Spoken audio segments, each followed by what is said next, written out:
Ladies and gentlemen, you ever notice how some people come into your life and even when they're gone, they're not really gone? See, there's a difference between someone who remembers you and someone who can get you out of their mind. When a man can't get you out of his mind, it's not about convenience. It's not about boredom. And it sure isn't about habit. It's about impact. You left something behind that he didn't expect, something that keeps showing up in his thoughts when he's trying to focus on anything else. Real impact isn't about how loud you are, how often you text, or how much attention you demand. It's about the feeling you leave behind when you're not even there. Most people try to be seen, try to be remembered by doing more, saying more, showing more, but impact doesn't work like that. Impact happens in the quiet moments, in the small details, in the way you made someone feel without even trying to impress them. When you truly impact someone, you become a part of their mental space without asking for permission. They don't sit there deciding to think about you. It just happens. Something reminds them of you. A word, a place, a moment, and suddenly your presence fills their thoughts again. That's not something that can be forced or manufactured. That's something that comes from authenticity. See, people can forget conversations. They can forget what you wore.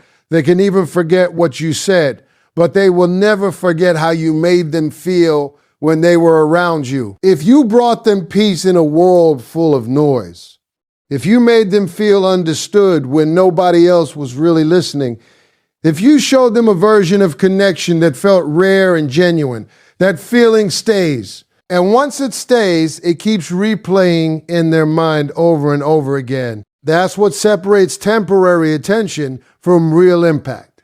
Attention fades. It's quick, it's shallow, it's easy to replace. But impact lingers. It settles deep inside a person's thoughts and emotions. And it doesn't just disappear because time passes. Even when they try to move on, even when they try to distract themselves, something inside them keeps bringing them back to that feeling you created.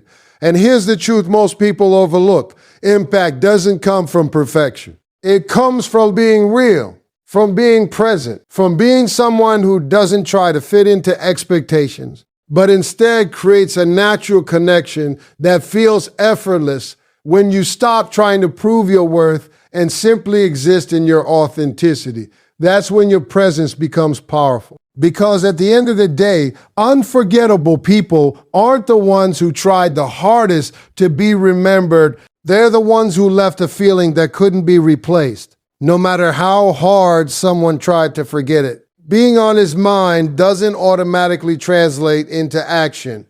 And that's where a lot of people get confused. They assume that if someone is constantly thinking about them, it should lead to clear moves, direct communication, and obvious effort. But the truth is, thoughts and actions don't always move at the same speed. A man can have you on his mind every single day and still not pick up the phone, still not send that message, still not show up the way you expect. And it's not always because he doesn't care. Sometimes it's because what he feels is unfamiliar. It disrupts his normal pattern, challenges his comfort zone, and forces him to face emotions he doesn't fully understand. Instead of leaning into it, he hesitates. He questions himself. He wonders if he's reading too much into it, or if acting on it might complicate his life. There are moments when he replays conversations in his head, thinking about what he should have said differently. He remembers your energy,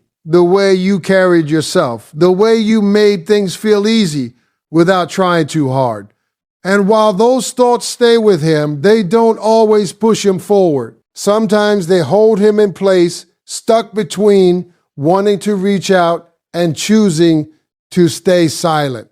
Fear plays a bigger role than most. People admit fear of rejection, fear of vulnerability, fear of not being able to live up to what he felt in that connection. When the connection feels deep, it carries weight And not everyone is ready to carry that weight. So instead of stepping up, he steps back. Even while his mind keeps drifting toward you, distractions become his escape.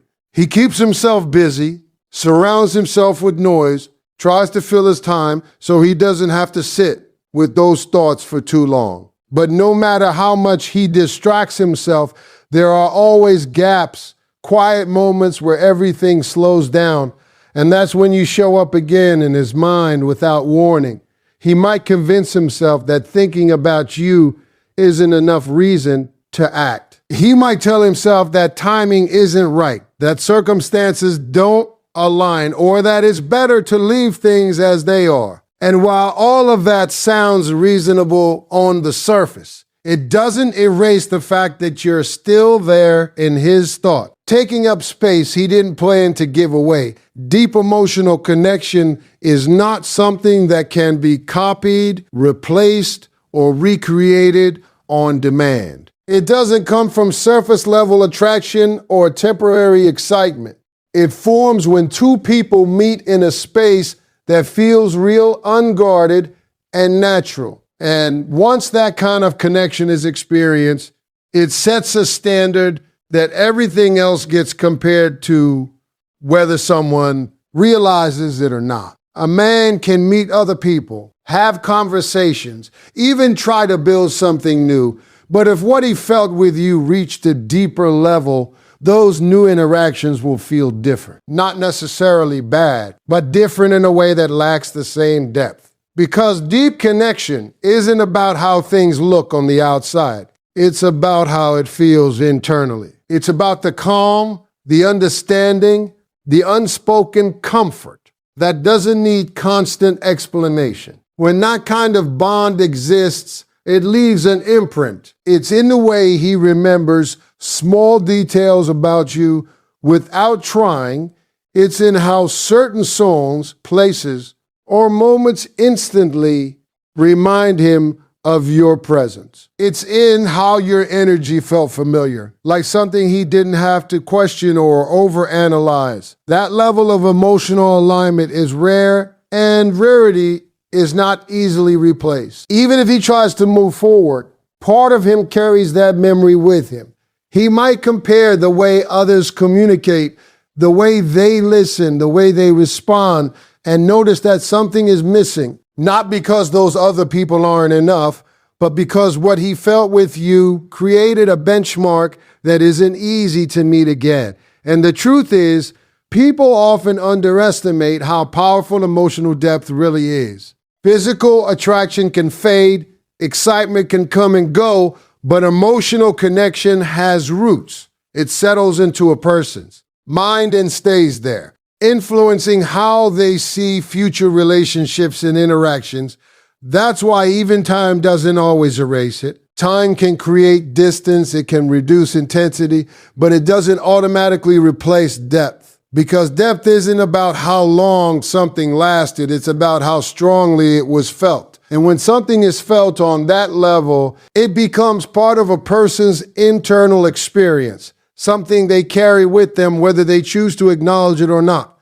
You don't need to chase someone who is already thinking about you, and that's where most people lose their power. The moment you start chasing, you shift the dynamic. You go from being the person who left a lasting impression to the person trying to remind someone of what they should already feel. And if someone truly has you on their mind, they don't need reminders. They need space to recognize it and the courage to act on it. Chasing creates pressure, and pressure changes how things feel. Instead of a natural pull, it starts to feel forced. Instead of curiosity, it becomes expectation. When you keep reaching out, over-explaining, or trying to stay present in their life, you remove the space where their thoughts about you would naturally grow stronger. You interrupt the very process that makes your presence powerful in the first place. There's also a deeper truth in this. If someone is constantly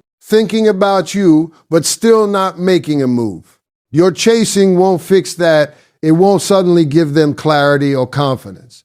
In fact, it often does the opposite. It gives them comfort without effort. They get to feel your presence without having to step up, without having to confront what they feel or decide what they want to do about it. When you hold your position and don't chase, something different happens. Your absence starts to speak louder than your presence ever could. The space you leave behind gives their thoughts room to expand, to become clearer, to become stronger. They begin to notice what it feels like without you, not because you told them, but because they experienced it themselves.